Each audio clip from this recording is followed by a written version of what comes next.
Welcome to Networking Working, the podcast where real business stories meet meaningful connections.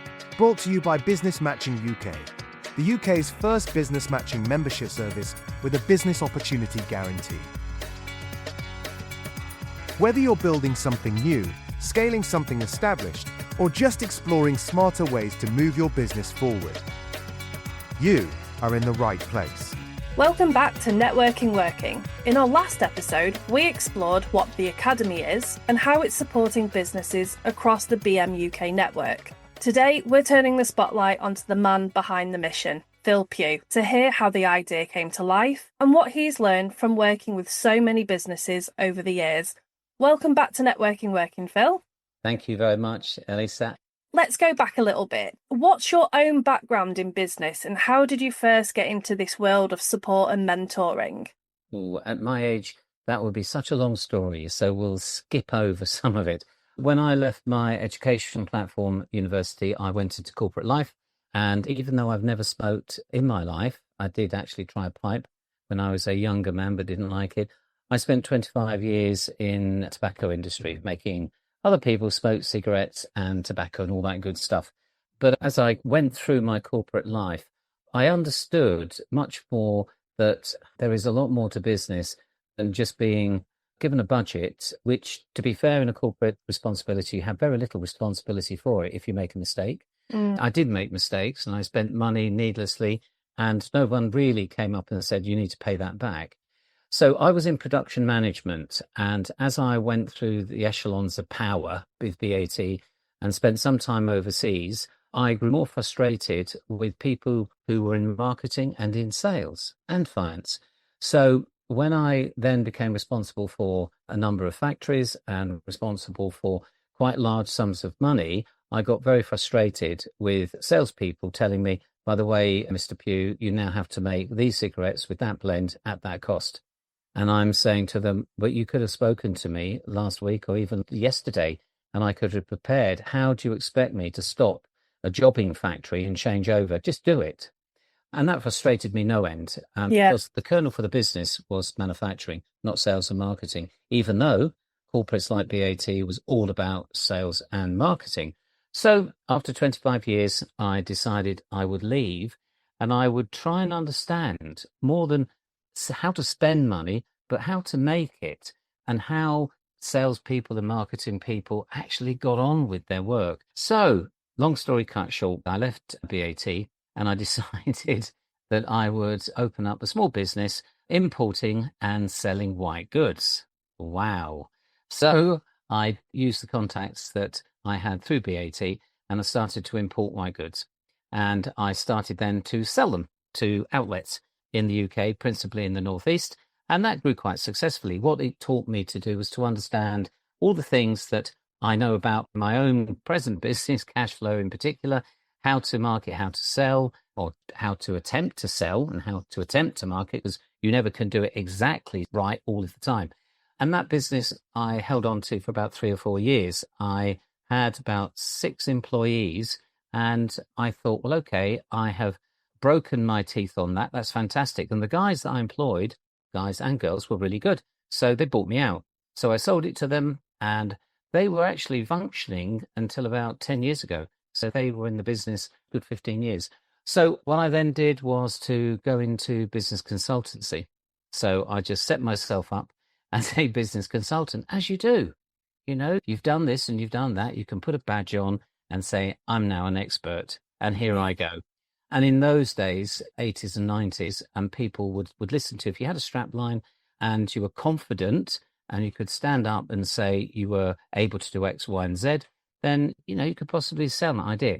And I worked as a business consultant for another 5 years or so, developed a couple of training programs, educational programs for business, got into some very large businesses and some small businesses, worked a bit of a time with Barclays and got them into process management and the sorts of things that would improve their efficiency.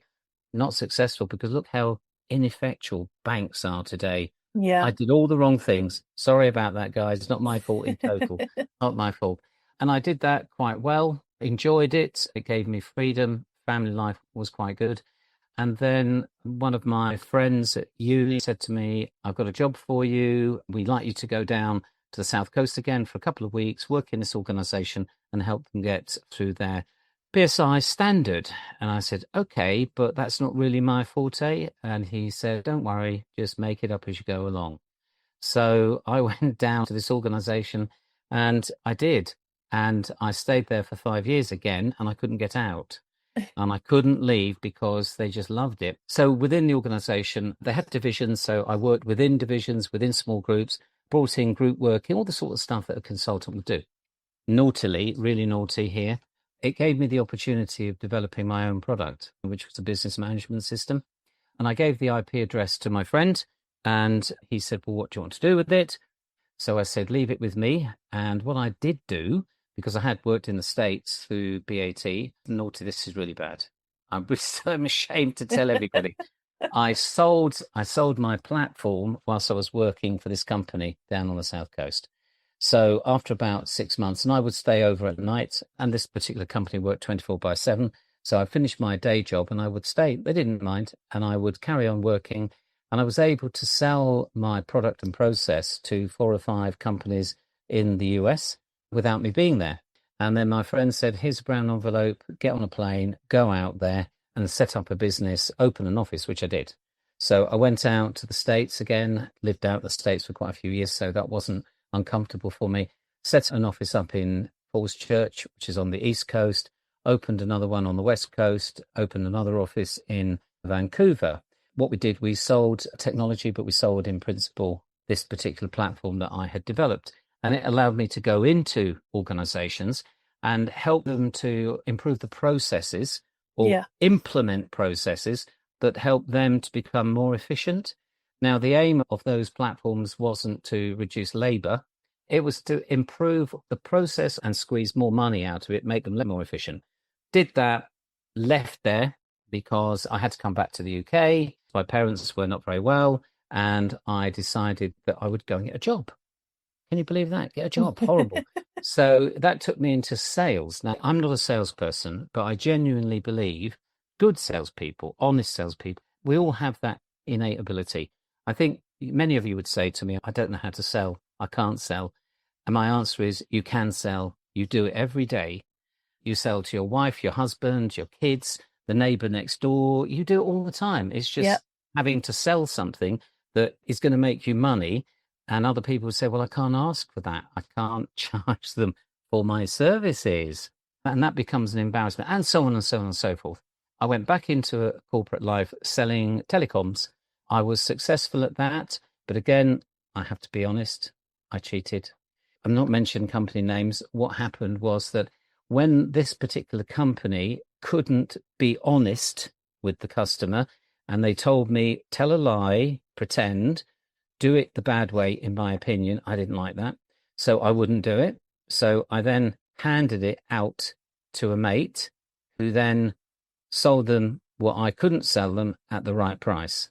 And I did that for mobile communications and various other things because I wasn't going to charge anybody £600 and hold them into a contract for 10 years when it was only worth a fiver and they could hold a contract for 12 months.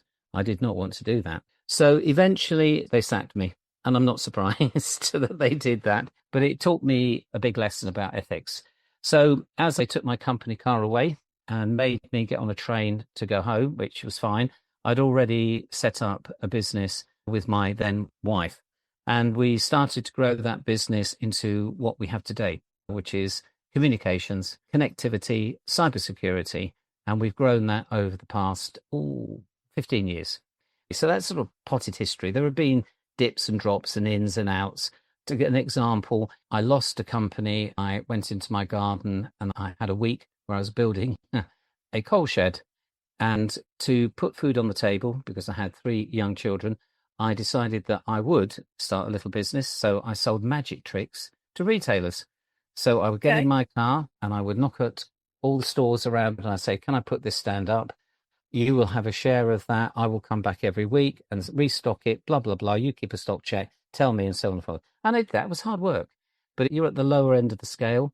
So people are looking at you and thinking, oh, God, what's this crap that's being put up here, but it sold. Kids Yeah. loved it. And I did that for a year. It brought some revenue in, kept the food on the table whilst I worked out all other things. So lots of dips and troughs and lots of exciting times and lots of really sad times as well. And here we are today.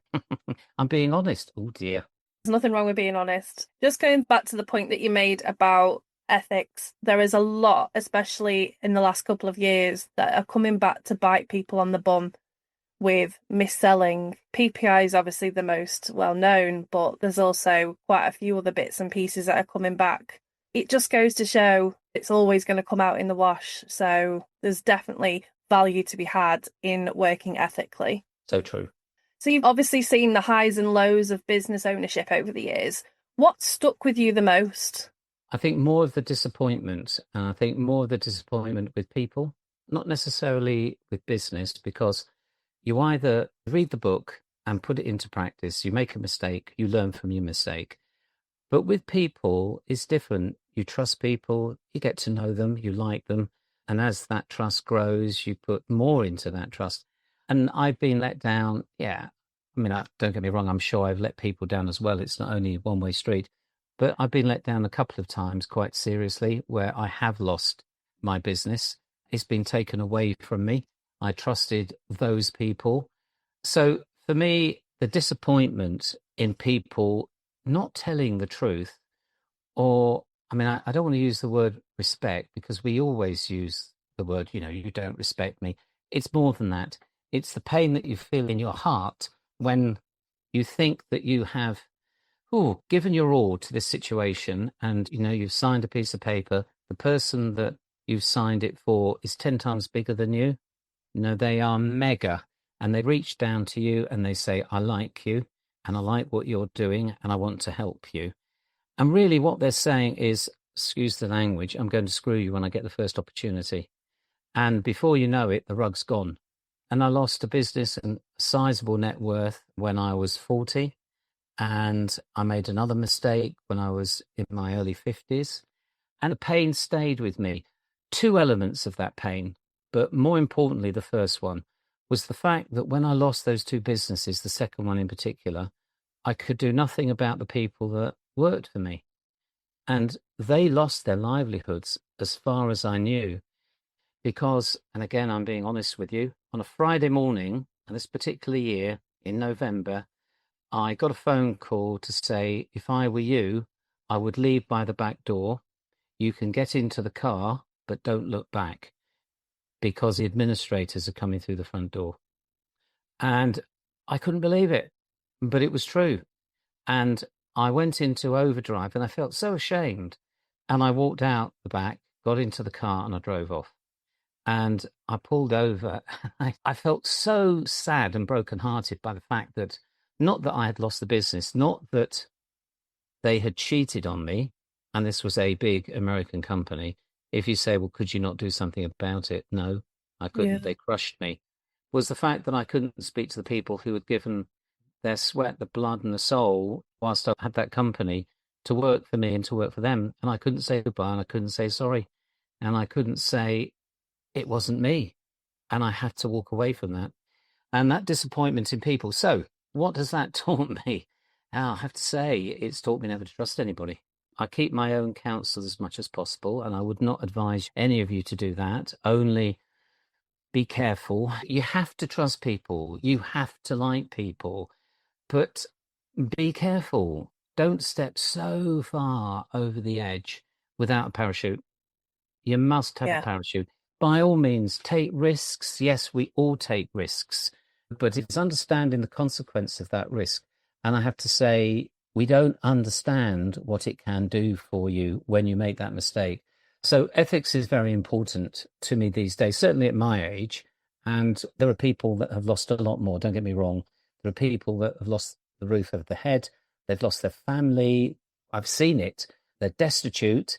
They've got nothing. And they've lost the spirit of life. And it's not because they're bad people.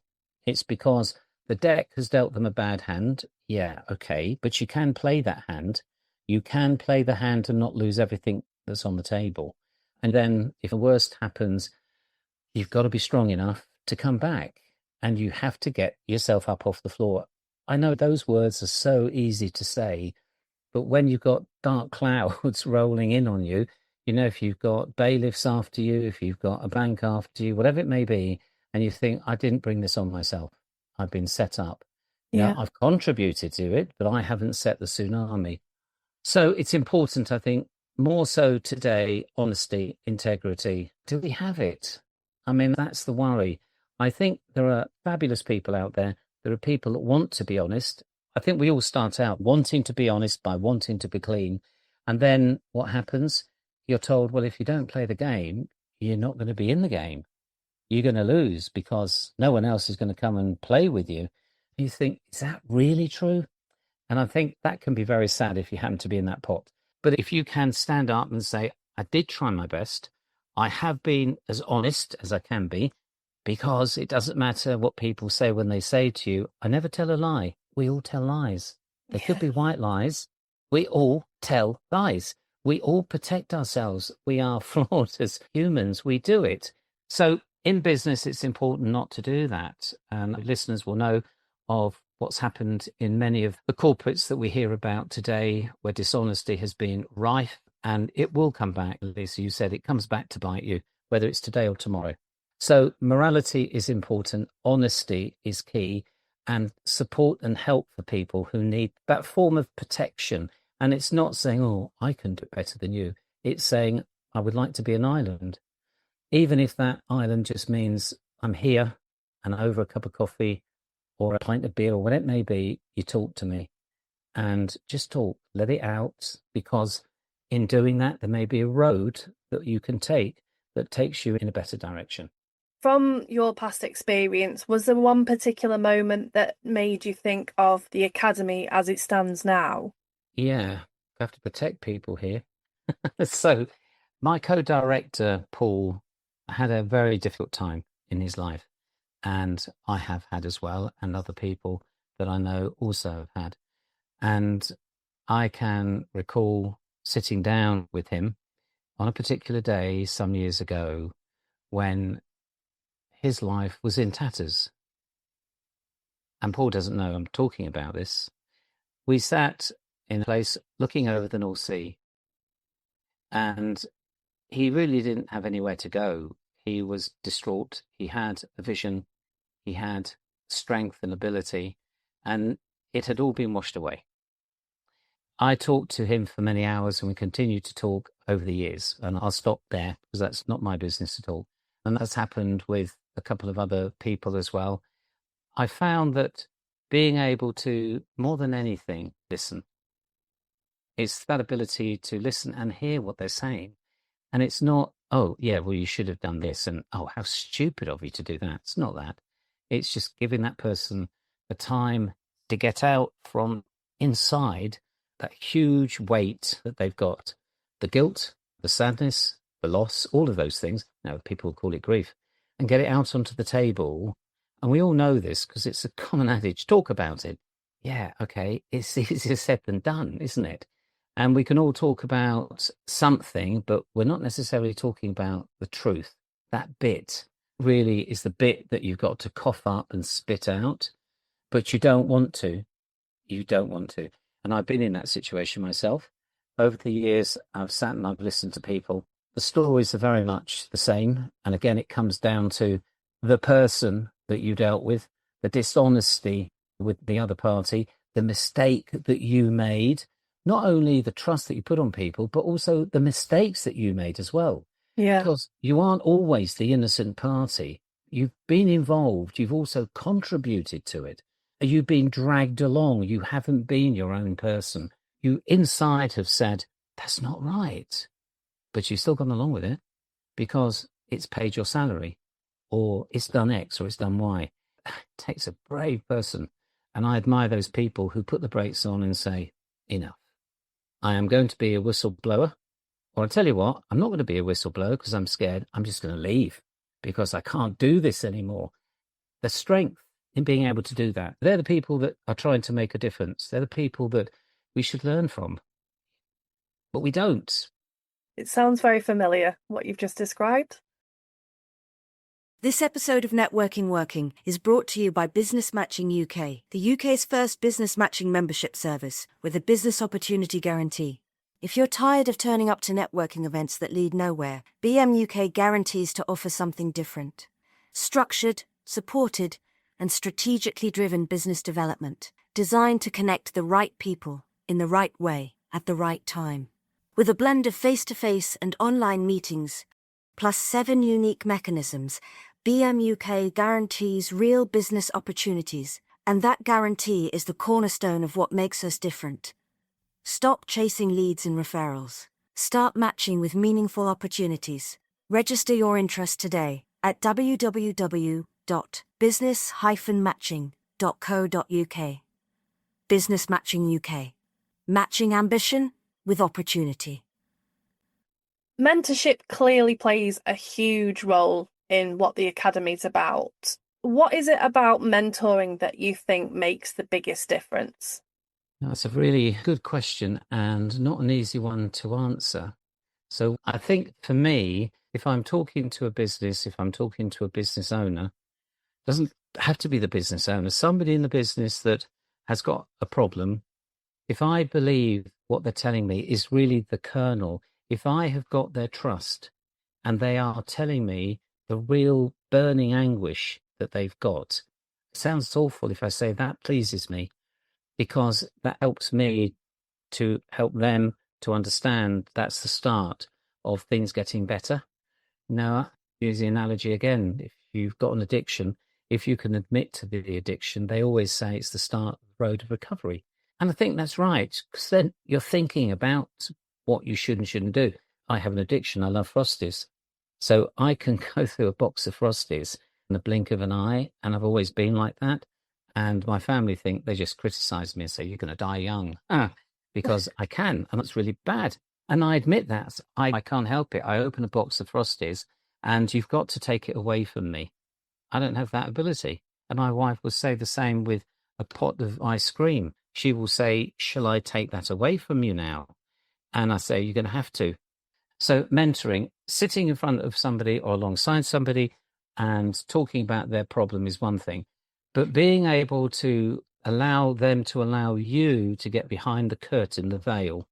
And you do know, you'll know if you're listening that what they're telling you is it. And to be honest with you, it may be something quite unrelated. It could be that problem is the fact they've lost the business or it's crumbling is the outcome, and the real cause is, I don't know, their family members walking out on them. They've got a problem, whatever it may be. It's not that. It's cause and effect. So then obviously you bring in the real expert for that particular issue. But being able to understand that, let me switch over and answer that in a different way. For a number of years, I worked as an associate tutor for the Open University. So I would look after a number of their business courses, and many listeners probably have been through Open University courses. So you will have a tutor meet up with you. There will be a day when you're spending with the tutor over a period of the year, maybe 3 or 4 times. He or she will mark your papers, all that sort of good stuff. To be able to meet up with a class that you haven't met up for maybe 3 or 4 months, to see them and to have them believe that you're carrying knowledge that will be useful for them, and for them to ask you that question, well, okay, I know you lost a business, tell me how you felt. But to share that and to try and say, well, okay, the mistake I made was this. So if you ever get to that position, that may not be the right decision, which was my wrong decision. You might do something else. But just be conscious of the fact that when you enter into that particular area, there will be so many things that will hit you left, right, and center. So be strong. Believe in yourself. Charity begins at home. When you get on a plane, when you go through the routine before you fly, what do they say about the mask, the oxygen mask, when it comes down? You put it on yourself first. Yeah. Even though you've got your toddler next to you, if you're dead, that's no help to the toddler. I know that sounds so crass. So believe in yourself. And I don't mean being arrogant about it, but if you don't, you're going to have great difficulty being able to paddle upstream. And life is very much like that. There's only the chosen few that have the ability to coast downstream. The rest of us have to paddle very hard upstream against the current. So being able to part some sort of knowledge, some sort of experience, I think is great. The other thing that we miss, I believe, in our culture today, is the ability for the extended family.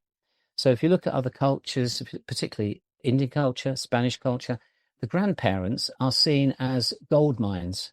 Those toddlers are given over to the grandparents, not just for babysitting, but for education. It's that wealth of knowledge that's imparted. It's the rules of life. And we've lost that ability for lots of different reasons. And mentoring there is so crucial, so crucial. I didn't have any grandparents. I'm an only child. My grandparents had passed away before I really could remember them. I listened to people who had grandparents and I think, oh, that would have been nice. Or siblings, wouldn't that have been nice? I didn't have that. I had to make up big 7-foot white rabbits to talk to. I was growing up, which was okay. And I'm a Gemini, so I'm schizophrenic as well, so it all helps. But mentoring is important, and I think we've lost that. There are lots of organizations out there, Entrepreneurial Spark is one, who talk about mentoring. Come in, we have a big room, we'll help you. It's all the right stuff. Even a little dose of mentoring every single year is fantastic. And what you have to do again is listen and hear what's being said, sift out what is useful for you, store the rest of it, because there is no doubt that as you travel through your own life, those bits that you think are going to be of no use, believe me, they will come up and they'll bite your bottom if you're not careful. Very sound advice. You've supported a number of startups, early stage businesses, and people pivoting. Are there a number of common struggles that come up time and time again? Confidence. And we're not talking about arrogance. We're talking about confidence. You can wake up on a Monday morning and you can have a dream. You've got the brightest idea. And you're a clever smart ass. You know your maths, you know how to speak, you know how it's done, all that sort of stuff. You've got it. You got it made. But then, because it's come to you so easily, there's doubt. That little monster called doubt sneaks in. And the common theme I've found is that there are times of reflection. Consultants love to call it downtime or reflection. And that often is the period of doubt when the entrepreneur or the business owner says, I don't know, A, if I can do it, B, if I want to do it, and C, I'm actually scared of doing it. And having that confidence in self, it's not the business. They've got the support around them. They know 1, 2, 3, 4, and they know all the sort of stuff that they need to put in place. But it starts to wallow and wane because they lack the confidence in taking it to that next step or kicking it off or taking it further down the road. Or they realize that in actual fact, it's much harder. You know, even though they can earn some money, they can no longer go out to the pub at night with their mates. They've got to give up football or hockey or whatever it may be. Now, you might say, well, surely they will have realized that before they got into it. No, a lot of people don't. The sacrifice that you have to give is incredible. And listeners, I'm sure you know that when you run your own business, so when you are responsible for those pounds, and you're responsible for your employees, then it is not a 9-to-5 job. It isn't. And you don't have weekends. And your holidays are often taken up with having to do work because, do you know what? If you don't do it, no one else will. And it is that realization that you're taking on not only a monkey, but you're taking on an army of apes as well on your back. If you want to do it, you have to shake those off, because you have the strength to do it, because that idea has come to you and what you need is that support around you. So mentoring comes in, support comes in, you know, helping that person over that start line. Once they get going, the adage of that boulder rolling down the hill and gathering moss is true. Just get them pointing in the right direction, just nudging left and right, and you'd be surprised what they can do once they begin to believe in themselves. So a common theme that I've found is self-doubt, confident in self, and that's punishing because you can have people go AWOL. I don't mean they disappear, but they'll sit at the desk and just wallow. What's wrong? Oh, I don't know. Yeah, well, just talk to me. What is it that's wrong? I don't know. They do know. Okay, so are you scared? Yeah. What are you scared of? Failure. Okay, so why are you thinking about failure now? We do. I rode the Atlantic some years ago. Before I went, people would say to me, are you afraid?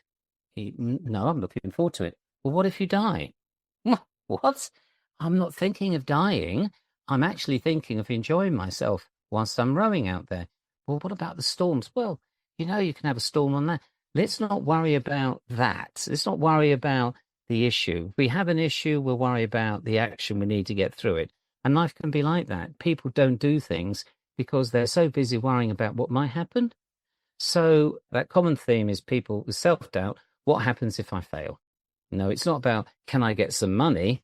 No, because if you've got a good idea and you've got the right people helping you, supporting you, whether it's mum, dad, whether it's brother or sister or mentor, they will help you to get to that position. Share that decision making. Just say, I'm going to make that decision. What do you reckon?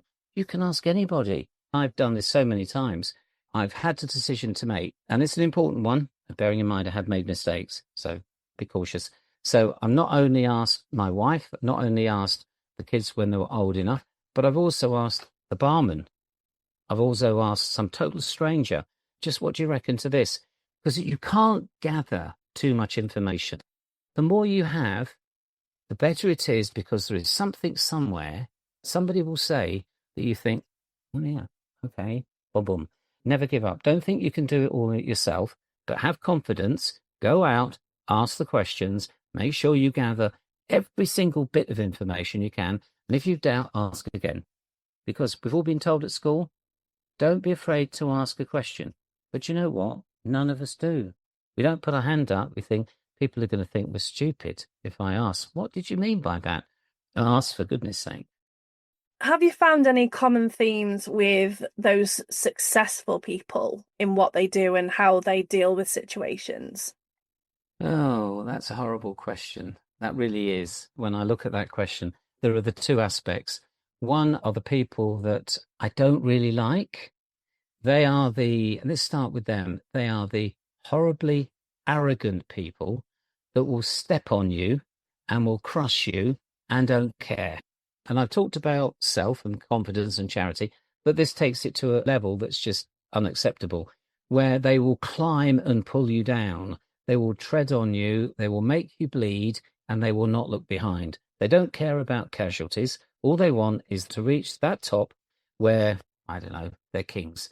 And we see it today. Why would another country want to have somebody else's country? It's irrelevant that history, 1,000 years ago, they owned it.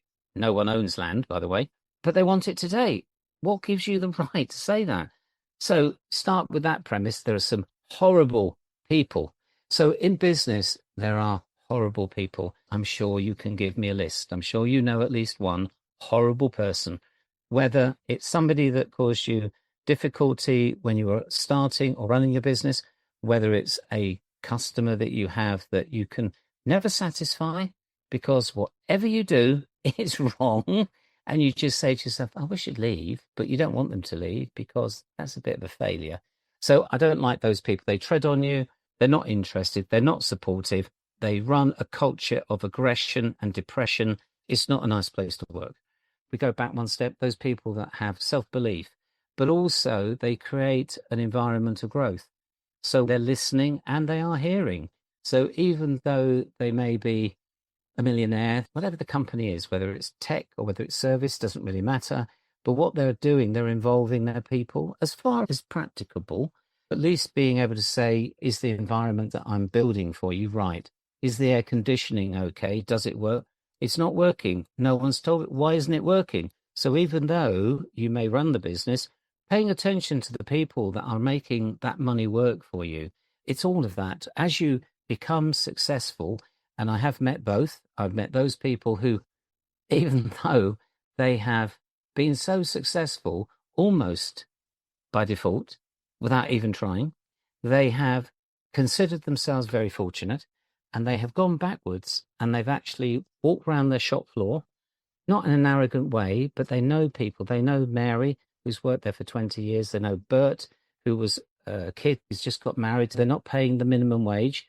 They're not overpaying the shareholders or paying themselves ridiculous money. What they're doing is sharing the bounty. They'll take a bigger slice of it, but not a greedy slice. How can you, in a lifetime, expect to spend £1 billion? I think that's a bit crass. Nice to reach that.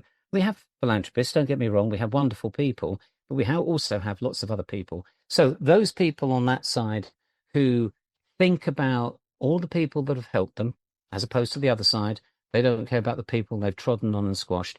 They're the people that I like, I respect, and I think, yeah, many more of those would go a long way to make not just our country, but also our business environment healthier. Certainly important to be the right type of successful. Yes, definitely. Has building the academy taught you anything new about how people learn and grow in business? I think, to be honest with you, I'm on a learning curve. I'm new to it. So it would be totally inappropriate and arrogant for me to say absolutely, because that's not true. Because businesses will come to the academy for a number of different reasons. And even though I have said before, there is a sort of formula that you can apply, but the key one is listening and hearing. And until you do that and you understand what the problems are, then you can't take them to that next position. And there are so many external reasons why they're there that aren't necessarily the business itself. Sometimes that needs unpicking. In actual fact, the business is fine. It's sound, but it's not being focused on for lots of different reasons. And it's meandered off course. I'm going to reserve judgment on answering until a later stage because I'm part of the academy as well. I'm learning, and what I'm doing, I'm sharing what I have.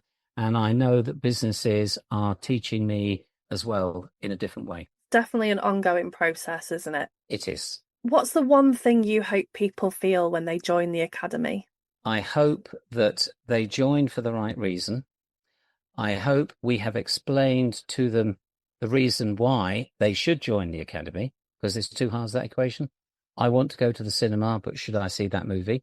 Should you see that movie?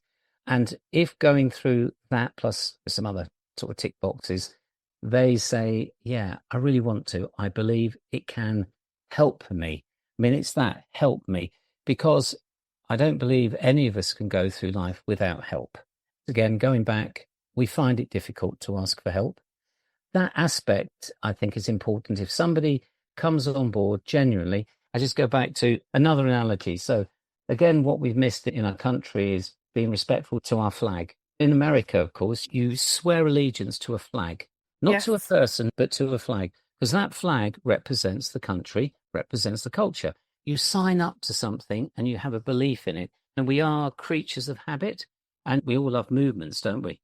So if we can, with the academy, get behind young businesses, businesses that are struggling, so we don't let those businesses struggle and fail, because that's what happens.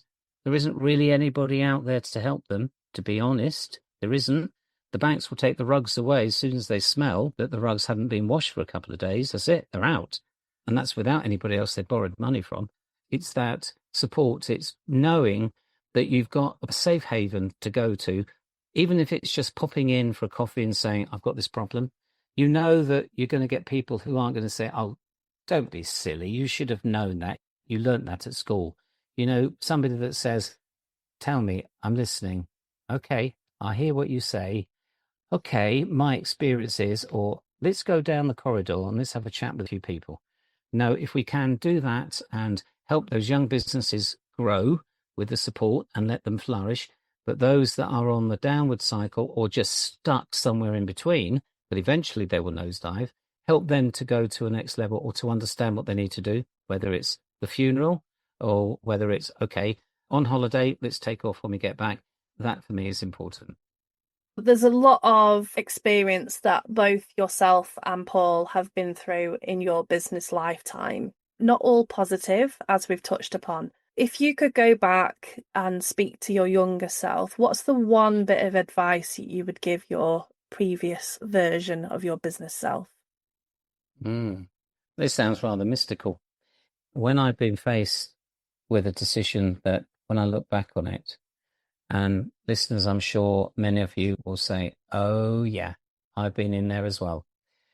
And you've heard the old saying of gut feel, go with your gut feel. Okay. And don't overthink it. And there have been a number of times when a decision has had to have been made, whether I've got a week to make it, whether I've got a day to make it, or I need to make it now. And that voice has said to me, either yes or no, and I've not listened to it.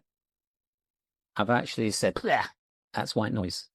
And I've sat down and I've taken out a spreadsheet, and I've taken out a slide rule, I've taken out a calculator, And I thought, no, I've got to look at this. And you know what? It's been the wrong decision. Mm. It has been the wrong decision. And I know I often say, well, should I have left BAT when I did? Or should I just stay there as a corporate director? And I had the voice that said, go, don't stay. And I went and I listened to it. But then when I was on my own, out there rowing on my own, I didn't listen to some of those decisions and I floundered on the rocks. So, yeah, that gut feel is important. Even if you do something, and today, when my sons have asked me, and I've said, okay, if you get that gut decision comes to you, write it down. Don't dismiss it. Get a piece of paper, write down what it said to you, okay? Don't lose that piece of paper. You can do your analysis by all means, but before you make your decision, go back to that piece of paper and try and understand why that voice said it to you. Because we dismiss it out of turn. Because it's just said no. Why? There's no rhyme or reason, but there is, because it's inside you, and you've got to get it out. Yeah, I failed to listen to that a number of times, and I paid the penalty for it. That's a very sound piece of advice, not just in business, but in every aspect of life, whether that be relationships or your safety when you're in public. It applies to pretty much everything. Yes, very much so. Our next episode, we will be welcoming Paul back to speak with Phil about how business matching actually works. Thank you so much for taking the time to talk to us again today. Pleasure. Thank you. If today's episode gave you fresh insight, a practical takeaway, or simply something to think about, hit follow, leave us a rating or review, and share the episode with someone else navigating the same landscape. Networking Working is powered by Business Matching UK, a movement changing the way businesses connect, collaborate, and grow. If you're ready to take a more strategic, supported approach to your business development, one that's built on strategy, not chance, then BMUK is what you didn't know you needed. Visit www.business-matching.co.uk to explore more and register your interest.